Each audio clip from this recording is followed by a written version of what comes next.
Subscribe करें और bell दबाएं ताकि कोई खबर रह न जाए।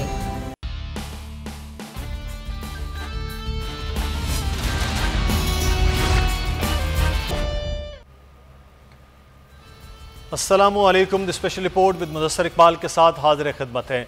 नाज़रीन, इस वक्त वज़ीर आज़म पाकिस्तान इमरान खान उज़्बेकिस्तान में मौजूद हैं और वहाँ पर होने वाली कॉन्फ्रेंस में ख़ास से एक बड़ा वाज़ेह लाएअमल पाकिस्तान का और जो पाकिस्तान इस वक्त अफ़गानिस्तान के लिए कर रहा है उसके हवाले से वज़ीर आज़म इमरान खान ने आज अपनी तक़रीर में बहुत वाज़ेह कर दिया।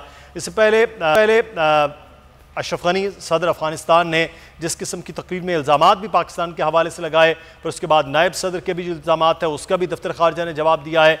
ये तमाम तर चीज़ें इस वक्त अफ़गानिस्तान की हुकूमती सतह पर पाकिस्तान पर को मोरद इल्ज़ाम ठहराया जाना कि जब इस वक्त अफ़गानिस्तान के अंदर की सूरत हाल बदलती हुई नज़र आ रही है। बहुत सी ऐसी रिपोर्ट्स बताई जा रही हैं कि जिसमें इस वक्त जो तालिबान है अफ़गानिस्तान के अंदर, अफ़गान तालिबान की पेशकदमी जारी है। बहुत से इलाके उनके ज़ेर तसल्लुत आ चुके हैं, बहुत से इलाकों पर उन्होंने कब्ज़ा कर लिया है। अमरीकी अफवाज के निकलने के फ़ौरी बाद जो अफ़गानिस्तान के अंदर बहुत बड़ी एक तब्दीली आ रही है। पाकिस्तान उससे पहले भी आज भी पाकिस्तान ये कोशिश कर रहा है कि अफ़गानिस्तान के अंदर हालात बेहतर और साजगार हों और अफ़गान अवाम वहाँ फ़ैसला कर सके कि अफ़गानिस्तान की सूरत हाल में किसने हुकूमत पे होना है, क्या चीज़ें होनी हैं। उसके लिए पाकिस्तान की कोशिशें जारी हैं। ख़ित्ते में पूरा एक बड़ा चेंज आने की तवक्को की जा रही है, लेकिन अफ़गान हुकूमत क्या उतनी संजीदा है कि पाकिस्तान पर ये इल्ज़ामात लगाए जा रहे हैं? अफ़गान हुकूमत पाकिस्तान को बार बार मोरद इल्ज़ाम ठहरा रही है, क्या वो अपने अफ़गानिस्तान की सूरत हाल के लिए उतनी संजीदा है? अशरफ गनी साहब क्या उतने संजीदा हैं? ये क्या मामला चल रहे हैं कि इंटरनेशनल फोरम्स पर वो पाकिस्तान पर या उनके नायब सदूर पाकिस्तान पर इल्ज़ामात की बात करें? हम आज बात करेंगे। हमारे साथ इस वक्त मौजूद हैं सीनियर दिफाई तजज़ियाकार ब्रिगेडियर रिटायर्ड महमूद। शुक्रिया महमूद साहब आपके वक्त का। सर, वज़ीर आज़म की तकरीर भी आपने सुनी है, वहाँ पर अशरफ गनी साहब का भी खिताब में जो बात की गई है, जिस किस्म के हमने पिछले 10-12 दिन से मुसलसल पाकिस्तान को मोरद इल्ज़ाम ठहराना, वहाँ तालिबान की पेशकदमियाँ हो रही हैं, उसमें पाकिस्तान को इन्वॉल्व करना जैसे काम हो रहे हैं। इस वक्त अफ़गानिस्तान की हुकूमत क्या खुद इस वक्त बुखलाहट के शिकार है? उसे मालूम नहीं हो पा रहा कि क्या किया जाए, तो सारा मलबा पाकिस्तान की तरफ जोड़ा जा रहा है? जी बिल्कुल, मैं समझता हूँ कि इस वक्त जो मुतहारिब ग्रुप्स हैं उसमें जो सबसे मनफी ग्रुप है जी वो अफ़गानिस्तान की हुकूमत है। लेकिन हमें बहर सूरत ये इम्प्रेशन नहीं देना चाहिए कि हम तालिबान के साइड पे है। हमें एक न्यूट्रल पोजीशन जो है संभालनी है कि दोनों साइडों को ये बताना है कि हम सुलह चाहते हैं इनके दरमियान और इनको आपस में बिठाना चाहते हैं। तो मेरे ख़्याल में इस वक्त पाकिस्तान का जो रोल है या जो बैलेंसिंग एक्ट है वो बहुत नाजुक है। और इसके बावजूद कि ये नेगेटिव लोग जैसे अमरुल्लाह सालेह है या अशरफ गनी ख़ुद ये जो मनफी तस्वर किए जाते हैं, बट बहर सूरत हम उनके साथ भी बात कर रहे हैं और उनको ये बताना चाहते हैं कि हम उसके साइड पे नहीं है, तालिबान के साइड पे नहीं है। हम नहीं चाहते कि उनके दरमियान जंग हो और कोई एक साइड जो है वो क़ुव्वत के ज़रिए ताकत पे कब्ज़ा करे। और हम कहते हैं कि एक सियासी मुफ़ाहिमत हो दोनों के दरमियान, एक सियासी फ़ैसला हो जिसके ऊपर ये दोनों राज़ी होकर आगे बढ़ें। मेरे ख़्याल में इस सिलसिले में तालिबान ने बहुत अच्छा किया है कि उन्होंने अपने जो उनके प्रिजनर्स हैं उनकी रहाई के लिए उन्होंने कहा है कि वो 3 महीने सीज़ फायर करने के लिए तैयार है। ये एक बहुत अच्छी सजेशन है और इसके ऊपर फर्दर बिल्ड किया जा सकता है और ये जो आपस में बातचीत है उनका एक टेक ऑफ पॉइंट हो सकता है। तो मेरे ख़्याल में इस वक्त जो रीजनल क़ुव्वतें हैं, ख़ासकर रशिया, ये central Asian republics, China, Pakistan और ईरान और टर्की भी टू एन एक्सटेंट, ये तमाम जो है यहाँ के जो लोग हैं इनके ऊपर असरअंदाज होकर मामले को सुलझा सकते हैं। अच्छा महमूद शाह साहब, ये भी एक वजह है कि इस वक्त जो है तालिबान के, जो आज वज़ीर आज़म ने भी बात की है कि जब अमेरिका के सबसे ज़्यादा फ़ौजी अफ़गानिस्तान में थे तब तालिबान को मुज़ाकरात की दावत देनी चाहिए थी। अब तो तालिबान जो है वो अमरीकी अफवाज भी चली गई है, तो अब तो वो नहीं सुन सकते हैं मुज़ाकरात की बात। वो तो अब किसी की भी नहीं, अमेरिका की बात नहीं सुन सकते, किसी की नहीं सुन सकते हैं। आज जो वज़ीर आज़म ये बात कर रहे थे तो इसका मतलब ये है कि वहाँ तालिबान अफ़गानिस्तान की हुकूमत, जो वैसे भी एक बड़े महदूद जगह पर मौजूद है, उससे अब ज़्यादा ताकतवर हैं। तो अब तो तालिबान की ही जो डिमांड्स हैं, जो तालिबान की बात है, उस पर मुज़ाकरात के लिए तो वो तैयार हो सकते हैं। अफ़गानिस्तान की हुकूमत का तो कोई खौफ नहीं हो सकता उनको।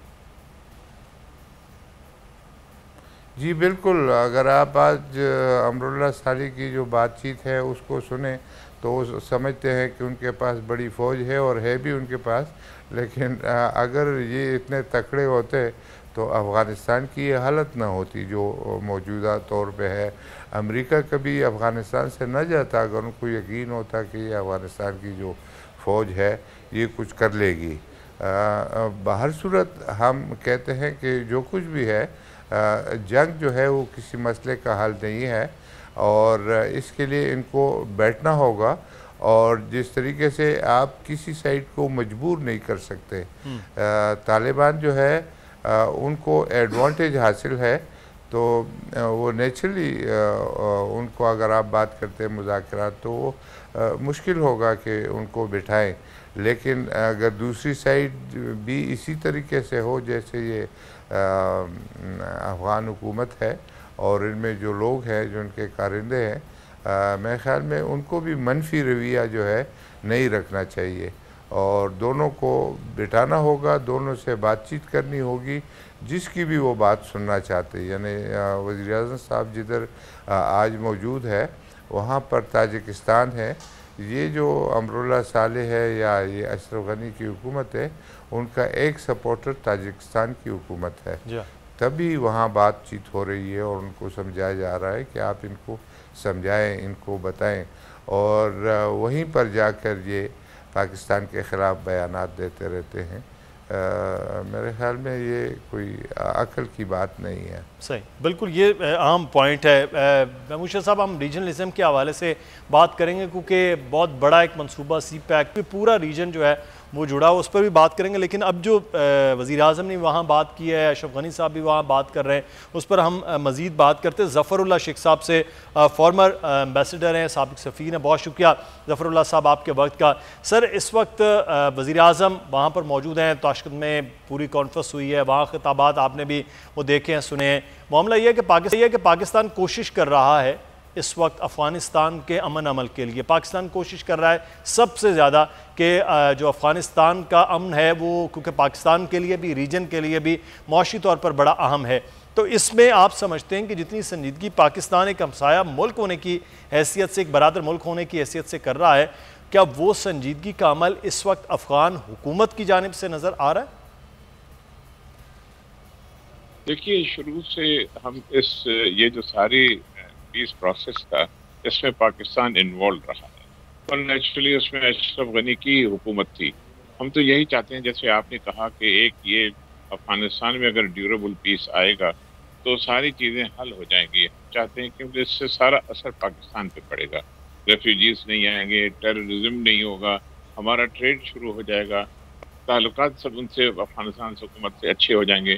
तो हमने एक बाकायदा, हमारे प्राइम मिनिस्टर ने भी पॉलिसी बिल्कुल वादे कर दी है कि हम साइड्स किसी के नहीं लेंगे, मगर इससे में पीस प्रोसेस में हिस्सा लेंगे। तो जो आपने सवाल पूछा है, मुझे लगता है कि अशरफ गनी की हुकूमत को भी और कोई ऑप्शन नहीं है। और रिसेंटली अभी उन्होंने मान लिया है, जो पाकिस्तान जहाँ छोटी सी मीटिंग कर रहा है उसमें तालिबान भी मान गए हैं, और अशरफ गनी आएगा या नहीं आएगा ये भी क्वेश्चन मार्क है, मगर अशरफ गनी की तरफ से जो बंदे हैं वो 2-3 जरूर आएंगे, और होप हमने यही उम्मीद है कि अशरफ गनी साहब खुद तशरीफ लाएं। तो इसी वजह में एक अच्छी सी मीटिंग हो रही है। प्राइम मिनिस्टर साहब जब वापस आएंगे तो हमारी कोशिश ये है कि, मुक़द्दर कोशिश ये है कि अफगानिस्तान में पीस हो जाए। लेकिन इसमें जो ज़फ़रुल्लाह साहब, मामला है कि पाकिस्तान पर जो इल्ज़ामात की बात है, आपने अमरुल्लाह सालेह के भी सुने हैं बयानात और जो इल्ज़ामात लगाए गए हैं, या हुकूमती सतह पर अगर इस किस्म के इल्ज़ामात लगाए जाएँ उन ममालिक पर जो ख़ुद पीस प्रोसेस के लिए काम कर रहे हैं, तो फिर बहरहाल मायूसी भी है और फिर ज़्यादा रुकावट भी, ज़्यादा मुश्किलात भी होती हैं इस किस्म के बयानात के बाद। देखिए, जब भी कोई एक प्रोसेस शुरू होता है, उसमें जंग हो या पीस हो या प्रोसेस हो या पार्टीज हो, तो उसमें ये अफगानिस्तान का मसला ऐसा मुश्किल सा मसला है कि उसमें बहुत सी पार्टीज इन्वॉल्व हो गई हैं, बहुत से पॉलिटिकल पार्टीज इन्वॉल्व हो गए हैं, पॉलिटिकल फोर्सेस इन्वॉल्व हो गए हैं, बहुत से कंट्रीज इन्वॉल्व हो गए हैं। हम अपनी तरफ से कोशिश कर रहे हैं। आपने खुद देखा होगा कि Iran, Pakistan, China, America, Russia, ये सारे लोग जो हैं, और इंडिया ऑफ कोर्स हैं। तो ये ऐसी एक ही जगह, अफगानिस्तान का मसला ऐसा टेढ़ा मसला है कि जिसमें ये बयानात अगर आ रहे हैं तो बयान ठीक है, बिल्कुल बयानात आ रहे हैं, तो इस किस्म के बयानात होते रहते हैं। मगर हमारी कोशिश तो पूरी है ना, कोई फर्क नहीं पड़ता उससे। इंशाअल्लाह ताला हम यही कोशिश कर रहे हैं कि यहाँ सारी पार्टीज मिल बैठ के और उसका कोई हल निकाले, पॉलिटिकल सेटलमेंट। बिल्कुल सही है। ज़फरुल्लाह साहब हमारे साथ ही रहेगा। आज इमरान खान ने गुफ्तगू की है, जब इंडिया से ताल्लुकात के हवाले से इंडियन चैनल ने उनसे सवाल किया था, सहाफ़ी ने, तो उनके जवाब में क्या कहा, पहले इमरान खान साहब की गुफ्तगू सुनते हैं, फिर मज़ीद भी बात होती है। तो ये वज़ीर-ए-आज़म इमरान खान ने भारतीय सहाफ़ी के सवाल पर जवाब दिया कि क्या करें कि जब ये RSS की आइडियोलॉजी वो रास्ते में आ रही है कि सिविलाइज्ड हमसाया हमारे साथ जो है वो नहीं मौजूद होता। इस पर भी बात करते हैं। ब्रिगेडियर रिटायर्ड आसिफ हारून साहब ने हमें ज्वाइन कर लिया है, दिफाई तजज़ियाकार है। ब्रिगेडियर साहब, आपका भी बहुत शुक्रिया। आसिफ हारून साहब, इस वक्त अगर हम रीजन की बात करें तो रीजन में पूरी एक बड़ी तब्दीली कि अमेरिका अपनी अफवाज को निकाल के अफ़गानिस्तान से वो बाहर आ गया है, और रीजन के जो ममालिक हैं वो अपनी माशी तरक्की के लिए पूरा जो एक road map, one belt one road और CPEC के मामलात हैं उससे जुड़ा हुआ, रशिया, चाइना, पाकिस्तान, ईरान, फिर ख़ुद अफ़गानिस्तान और सेंट्रल एशियन जो रियासतें हैं वो भी। तो ऐसी सूरत हाल में अब पूरे के पूरे जो रीजन के की प्लेयर हैं वो भी अफ़गानिस्तान के मामलात को देख रहे हैं, अमेरिका ख़ुद बैठ के भी ये देख रहा है कि यह सूरत हाल क्या हो सकती है। तो इसमें पीस प्रोसेस में पाकिस्तान का रोल कितना अहम हो गया है और हमें क्या करना चाहिए इसमें, कि सबसे, क्योंकि ज़्यादा हिट भी माजी में हम ही हुए हैं, सबसे ज़्यादा मुश्किलात भी अफ़गानिस्तान के अमन और सुकून के ख़राब होने की हम पर ही आई हैं।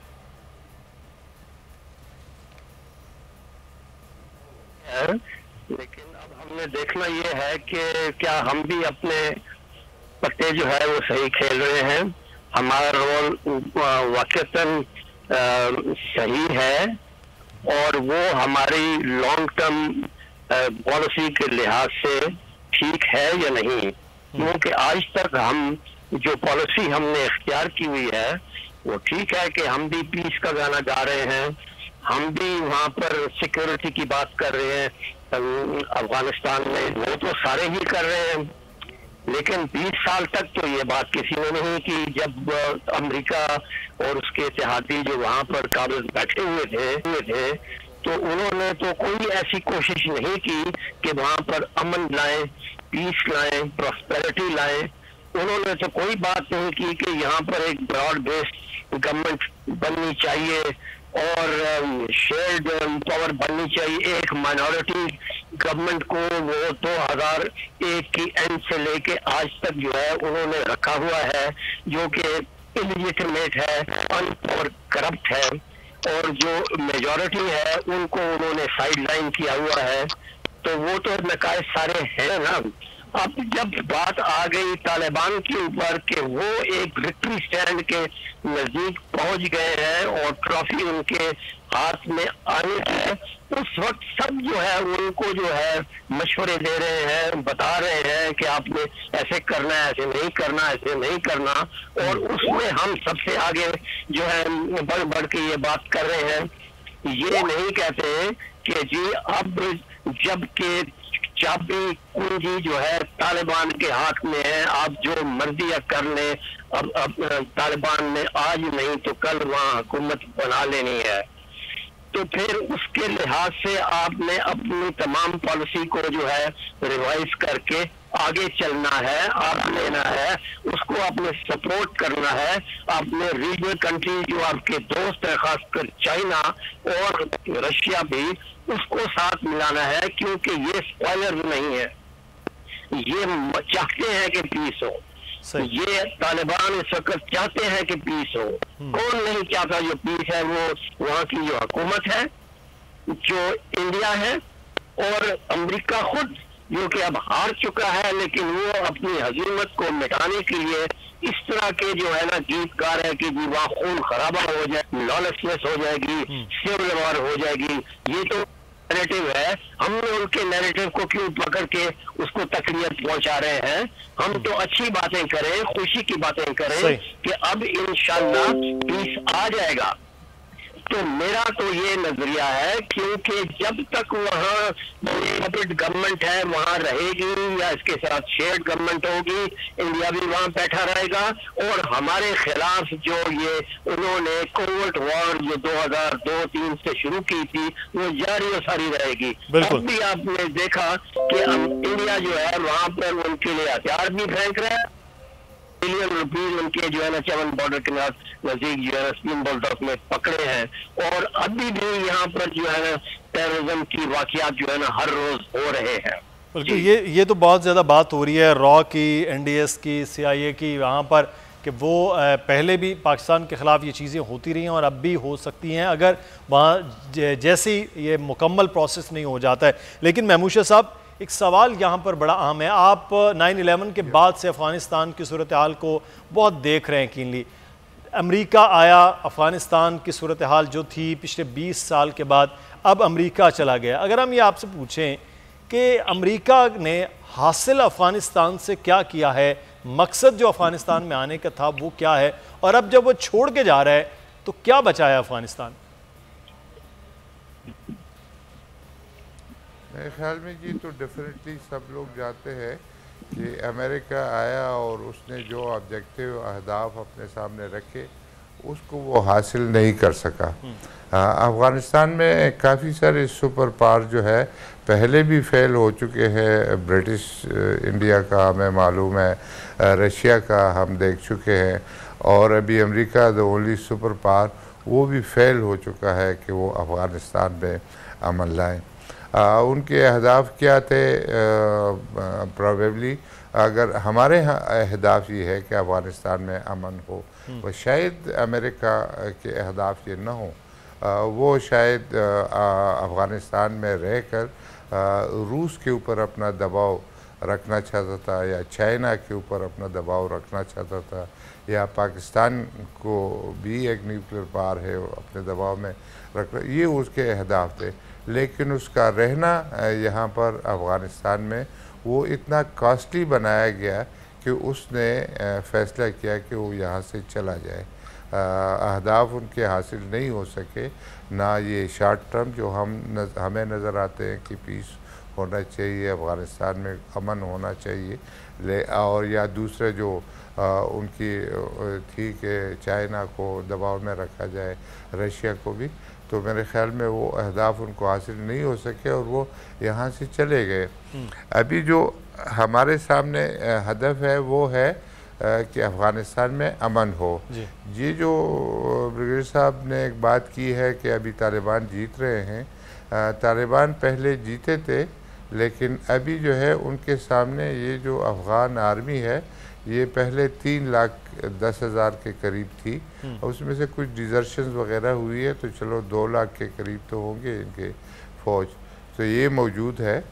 इस तरह नादरन जो मलेशिया है, ताजिक मलेशिया वो आता नूर के नीचे, ये उज़्बेक मलेशिया वो रशीद दोस्तम के नीचे और कई और कुव्वतें हैं। तो इस तरफ ये आसान नहीं होगा तालिबान के लिए अगर वो जंग की सूरत हाल में आ जाते हैं। सही। तो ये एक प्रोटेक्टेड रेजिस्टेंस होगा, यानी लंबा सिविल वॉर होगा जो पाकिस्तान के इंटरेस्ट में नहीं है। इसलिए हम तालिबान को भी यूटिलाइज नहीं करना चाहते, उनको इनकरेज नहीं करना चाहते कि आप ताकत करें, बल्कि उनको हमारा मशवरा है कि ताकत के ज़ोर के ऊपर वो हुकूमत करने की कोशिश ना करें। वो पहले कर चुके हैं और वो अनएक्सेप्टेबल थे। बल्कि आपने देखा होगा कि पाकिस्तान ने उनको तस्लीम किया था और फिर UAE ने किया था, सऊदी अरब ने, और उसके अलावा और मुल्क दुनिया में किसी और ने नहीं किया, और तो बड़ी मुश्किलात थी और हम उनका केस दुनिया के सामने पेश करते रहे। तो मेरे ख़्याल में हमने पहले से सोचा है कि अगर क़ुव्वत के ज़रिए तालिबान आते हैं तो हम उनको तस्लीम शायद न कर सकें, क्योंकि बैनुल-अक़वामी प्रोटोकॉल्स है, उसमें हमारी भी कुछ मजबूरियां हैं। इसलिए हम चाहते हैं कि इनके दरमियान ऐसा कोई सुलह हो, ऐसे कोई सियासी मुफाहमत हो जिसकी वजह से जो हुकूमत आए काबुल में वो अफ़गान आवाम को एक्सेप्टेबल हो। उस सूरत में हम उनको एक्सेप्ट करेंगे, दुनिया के सामने पेश करेंगे। और इससे कम मतलब पाकिस्तान के लिए एक बड़ा टेस्ट है, एक इम्तिहान है, और हमें इसको समझना चाहिए और उसके तरीके से। और मेरे ख्याल में मौजूदा हुकूमत ये सारे फैक्टर को रख कर इतनी आराम से बात करता है, जैसे हमारे वज़ीर-ए-आज़म साहब ने आज बात की, वरना अशरफ गनी की क्या हैसियत कि वो पाकिस्तान के बारे में बात करे। लेकिन बहर सूरत इन लोगों को एक्सेप्ट करना पड़ता है, उनके साथ जो है बिल्कुल गुजारा करना पड़ता है। सही। अच्छा, मुझे यहाँ पर एक ब्रेक, वकील साहब हमारे साथ ही रहेगा, ब्रेक के बाद वापस आते हैं, फिर ज़फ़रुल्लाह साहब से बात करते हैं कि पाकिस्तान के अपनी बड़ी कुर्बानियाँ, जिसका वज़ीर-ए-आज़म ने आज जिक्र भी किया कि 70,000 जानों का हमने नजराना दिया है और फिर भी इल्ज़ामात हम पर लग रहे हैं। हम पाकिस्तान की जो साइड है, मशरक़ी ये जो मगरबी सरहद है, उस मगरबी सरहद को कैसे महफूज रखना है ताकि किसी किस्म के हमारे अंदर जो है वो फिर से ऐसी कोई सिचुएशन ना हो जो 9/11 के बाद हुई है। ब्रेक लेते हैं।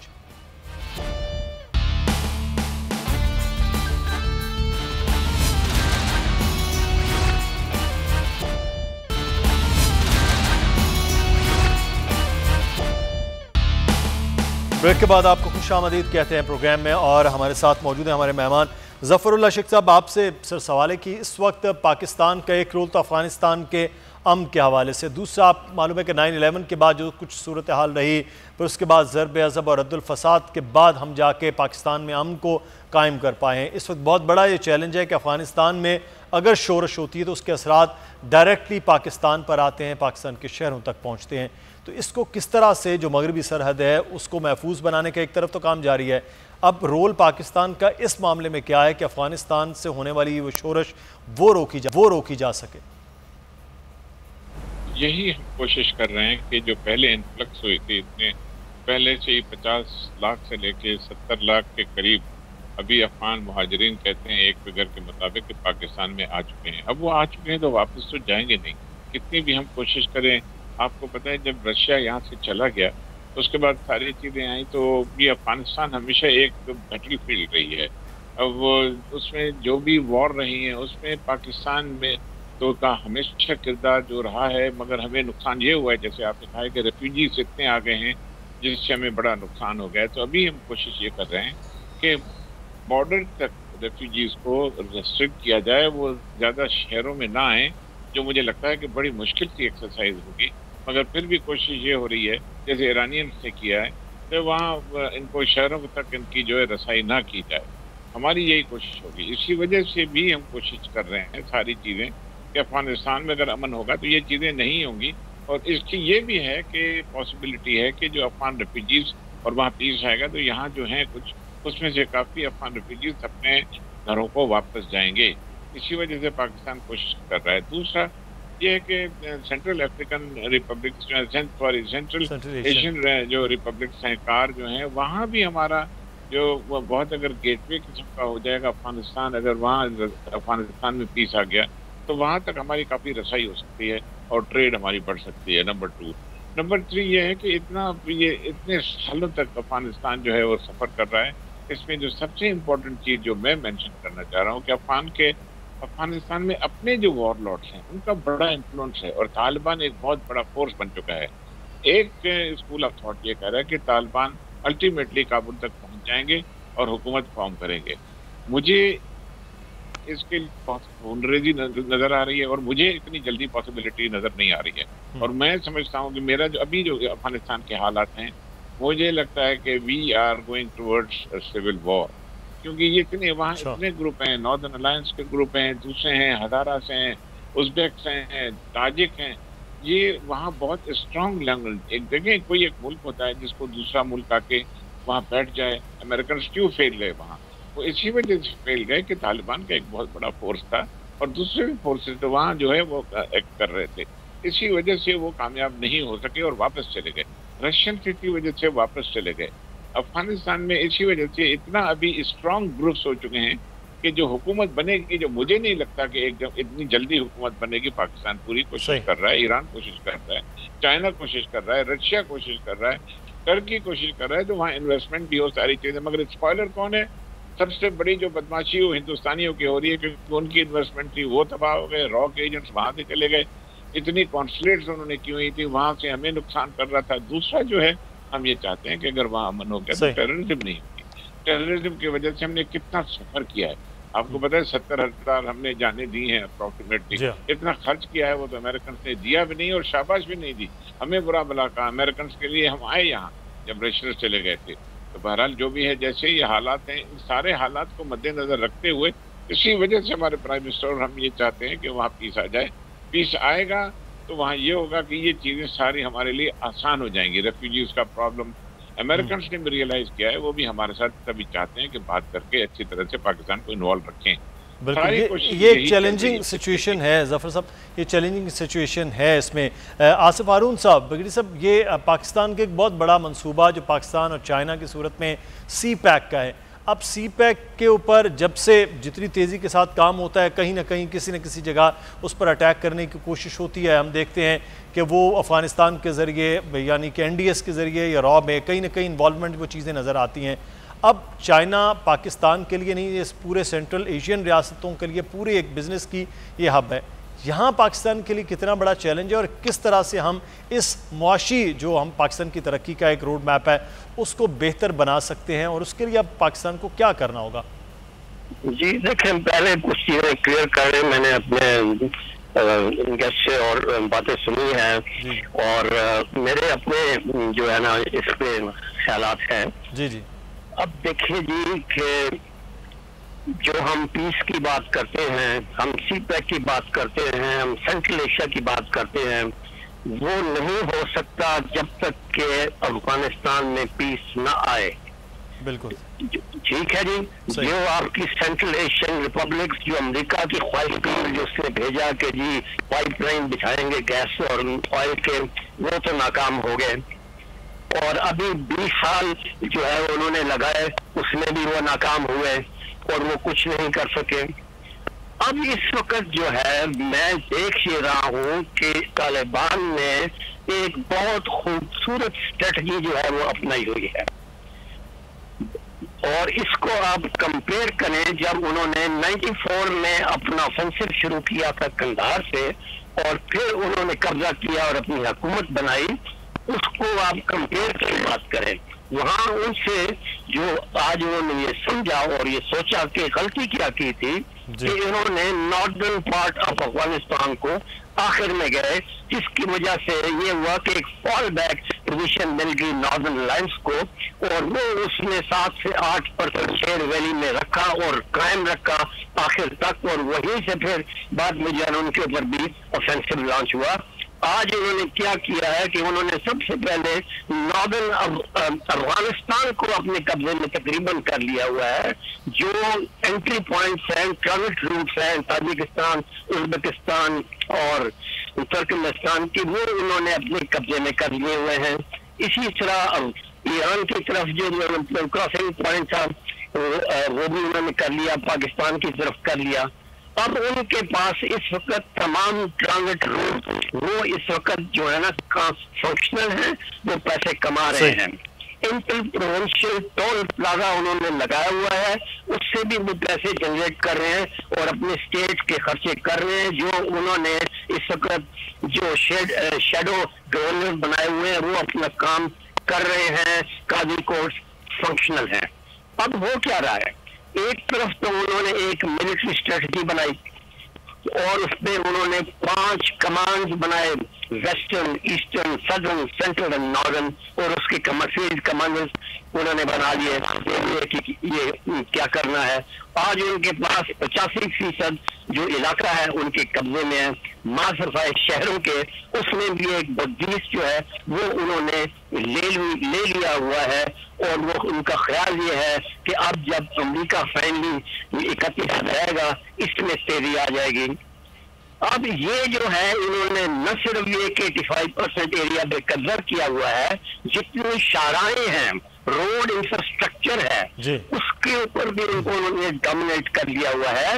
इसलिए जो जितनी सप्लाई लाइन्स हैं वो अब उनकी मर्जी से चल रही है। सर अब इसका मतलब ये है, इसका मतलब सर ये है कि अगले आने वाले जो वक्त है उसमें फिर अब देखना ये है कि जो बार बार बात हो रही कि इतनी जल्दी जो है वो कब्जे की बात और इतनी जल्दी स्टेबिलिटी की बात, वो बहुत एक बड़ा दूर मामला है, लेकिन यह कि खित्ते पर इसके असरात बहरहाल खासे गहरे होंगे अगर यहाँ पर किसी भी किस्म की अगर अमन की खुदा न खासा सूरत हाल नहीं बनती। तो बहुत शुक्रिया ब्रिगेडियर आसिफ हारून भी, ज़फ़रुल्लाह शेख साहब आपका भी, ब्रिगेडियर महमूद शाह साहब सर आपका बहुत शुक्रिया, आप हमारे साथ मौजूद थे तीनों मेहमान।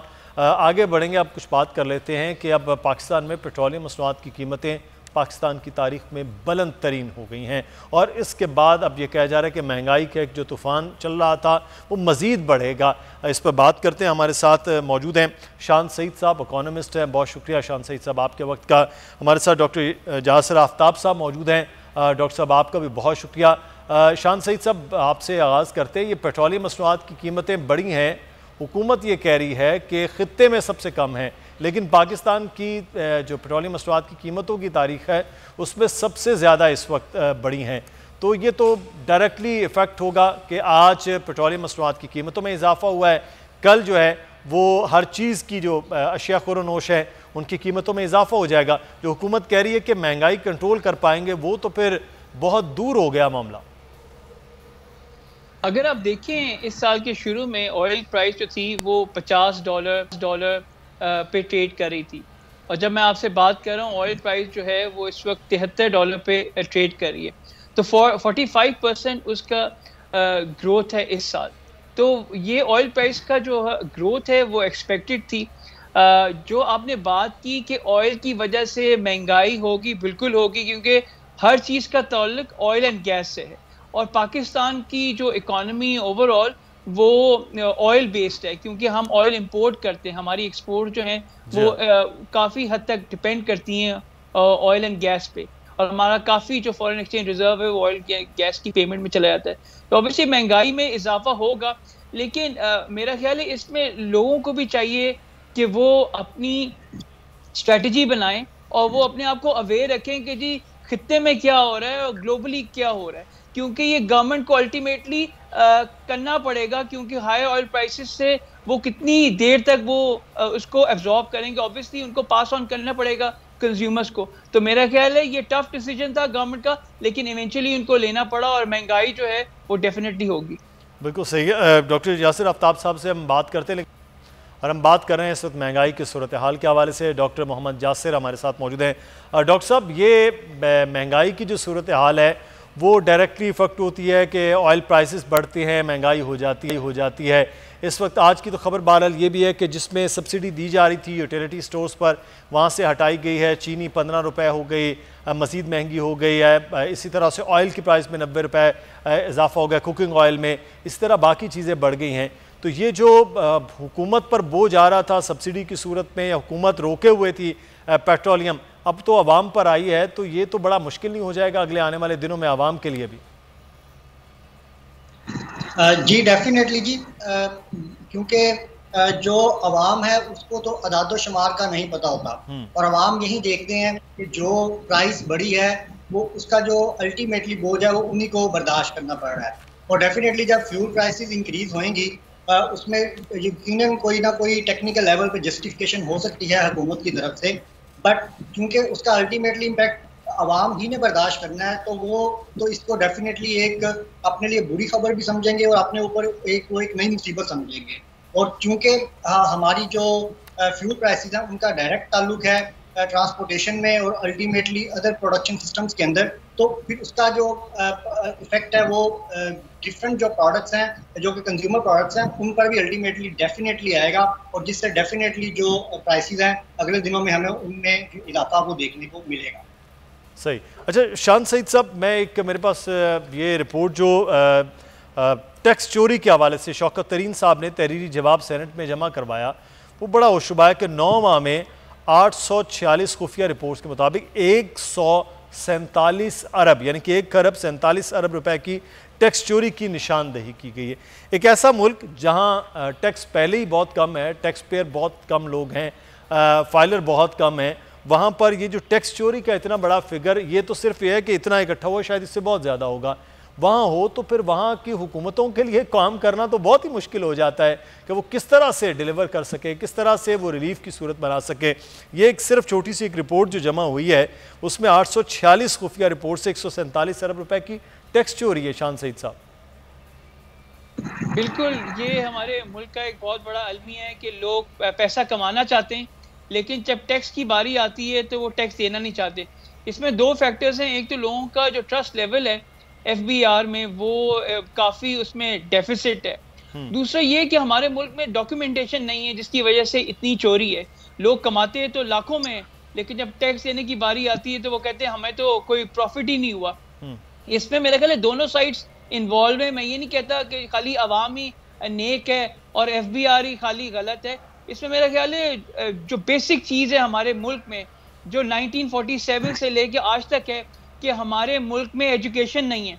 अगर हमने अपने मुल्क में कोई तब्दीली लानी है, हकीकी तब्दीली, तो उसका एक ही सलूशन है कि हम अपने लोगों को तालीम दें।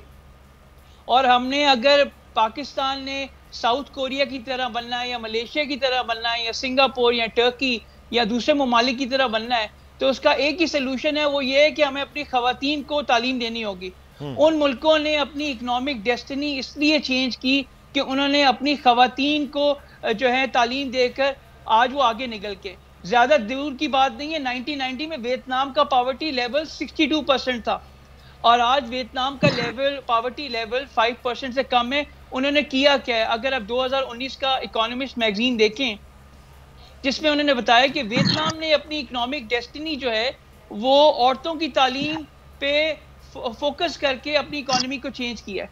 सो if we want to change the economic destiny of Pakistan, female education is the key. तो ये सारी जो हम बातें करते हैं कि जी लोग टैक्स नहीं देते, करप्शन है, हर जगह जो है मसले मसाइल हैं, स्यापा है, पुआड़ा है, उसका एक ही सोल्यूशन है कि हम अपने लोगों को तालीम दें ताकि उनको पता चले कि सही क्या है और गलत क्या है।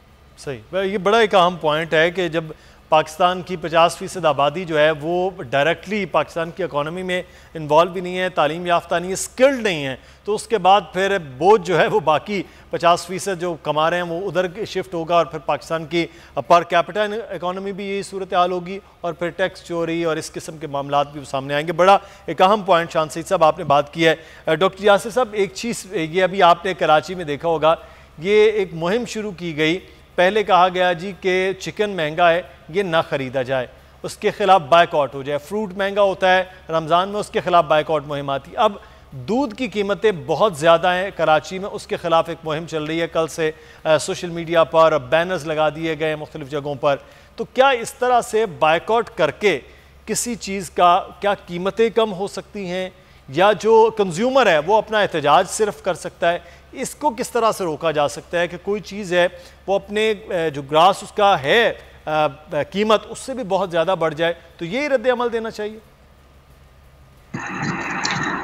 जी देखें, जब भी किसी प्रोडक्ट की प्राइस इंक्रीज होती है तो उसमें दो फैक्टर्स हो सकते हैं।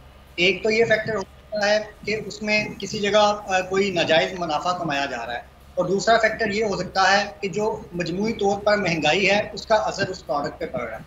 अब अगर आप स्पेसिफिकली दूध की बात करें तो अगर कराची शहर की बात करें तो इसके जो प्राइस है गवर्नमेंट की तरफ से, जो डिस्ट्रिक्ट एडमिनिस्ट्रेशन की तरफ से फिक्स होती है, उसके अंदर रेगुलरली रिवीजन नहीं आती, उसको रिव्यू नहीं किया जाता और उसका बाकायदा नोटिफिकेशन नहीं होता। जब आप बाकायदा नोटिफिकेशन नहीं करेंगे और जो उसके जो नेचुरल इंक्रीज हो रहा है due to increase in cost of production और इन्फ्लेशन की वजह से जो इफेक्ट आ रहा है दूध की कॉस्ट ऑफ प्रोडक्शन पे, अगर उसके अकॉर्डिंगली आप उसकी ऑफिशियल प्राइस नहीं बढ़ाएंगे तो डेफिनेटली मार्केट में उसकी प्राइस वो जो फार्मर है, जो रिटेलर है, वो अल्टीमेटली उसकी प्राइस खुद से बढ़ाएगा।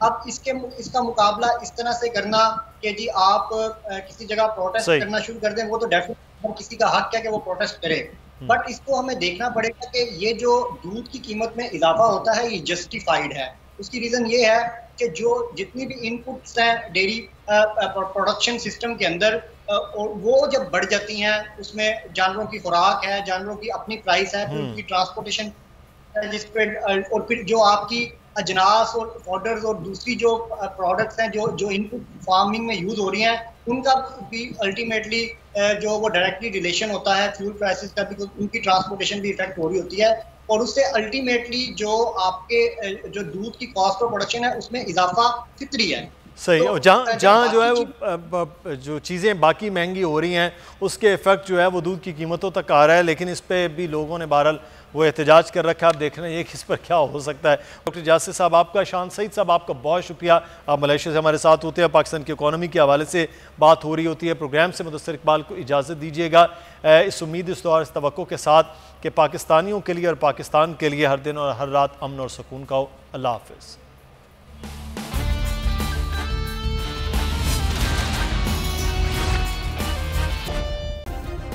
सब्सक्राइब करें और बेल दबाएं ताकि कोई खबर रह न जाए।